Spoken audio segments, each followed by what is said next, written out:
Hi, welcome to our channel friends. ನೋಡಿ, ನಮ್ಮ ಮನೇನ ಕೋತಿಗಳೆಲ್ಲ ಸೇರಿಕೊಂಡು ಯಾವ ಪರಿಸ್ಥಿತಿ ತಂದಿಟ್ಟಿದ್ದಾವೆ. ನಾವು ಮನೇಲಿ ಇಲ್ಲದೆ ಇದ್ದಾಗೆಲ್ಲ ಬಂದುಬಿಟ್ಟು ಮನೆಯಲ್ಲಿ ಎಷ್ಟು ಕೆಟ್ಟದಾಗಿ ಎಲ್ಲ ಕಸರೆ ಮಾಡೋಗಿದ್ದಾವೆ ನೋಡಿ. ನಿಮಗೇನಾದರೂ ಈ ಕೋತಿಗಳನ್ನ ಓಡಿಸೋ ಐಡಿಯಾ ಗೊತ್ತಿದ್ದರೆ ದಯಮಾಡಿ ಕಾಮೆಂಟ್ ಮಾಡಿ ಹೇಳಿ ಫ್ರೆಂಡ್ಸ್. ನೋಡಿ, ಬಾಗ್ಲಿಗೆ ಹಾಕಿರೋ ಹಾರ ಏನು ಬಿಟ್ಟಿಲ್ಲ, ಎಲ್ಲ ಕಿತ್ತಾಕೋಗಿದ್ದಾವೆ. ನೋಡಿ, ಕಡಲೆಕಾಯಿ ಚಿಪ್ಪೆ ಎಲ್ಲೆಲ್ಲಿಂದನೋ ಎಲ್ಲ ತಂದು ಹಾಕ್ಬಿಟ್ಟು ಮನೆಯಲ್ಲಿ ಎಲ್ಲನೂ ಕಿತ್ತಾಕಿ ಹೋಗಿದ್ದಾವೆ. ನೋಡಿ ಎಷ್ಟು ಅಧ್ವಾನ ಮಾಡೋಗಿದ್ದಾವೆ ಅಂತೇಳಿ.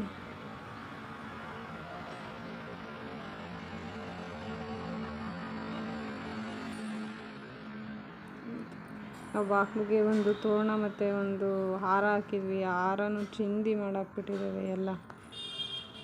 ಉಯ್ಯಾಲೆಯಲ್ಲಿ ಬರೋ ಪಿಲ್ಲೋ ಎಲ್ಲ ಕಿತ್ತಾಕಿ ಎಷ್ಟು ಅಧ್ವಾನ ಮಾಡೋಗಿದ್ದಾವೆ. ನೀವೇ ನೋಡಿ ಫ್ರೆಂಡ್ಸ್. ನೋಡಿ, ಹಾರ ಪೀಸ್ ಆಗಿ ಹೋಗ್ಬಿಟ್ಟಿದೆ ಎಲ್ಲ ಕಿತ್ತಾಕ್ಬಿಟ್ಟು.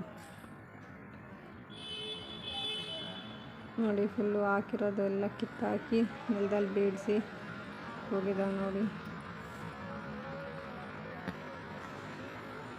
ಈ ಕೋತಿಗಳು ಓಡಿಸೋದಕ್ಕೆ ಏನು ಮಾಡಬೇಕು ಅಂತ ನಿಮ್ಗೇನಾದರೂ ಐಡಿಯಾ ಏನಾದರೂ ಗೊತ್ತಿತ್ತು ಅಂದರೆ ದಯಮಾಡಿ ಹೇಳಿ ಫ್ರೆಂಡ್ಸ್, ಕಮೆಂಟ್ ಮಾಡಿ.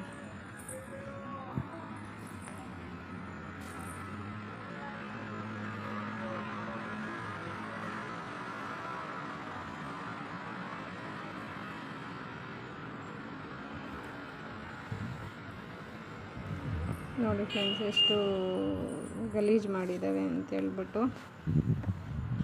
ನೋಡಿ, ಬಾಗ್ಲಿಗೆ ಹಾಕಿರೋದು ಏನೂ ಇಲ್ಲ, ಎಲ್ಲ ಕಿತ್ತಾಕ್ಬಿಟ್ಟಿದ್ದಾವೆ.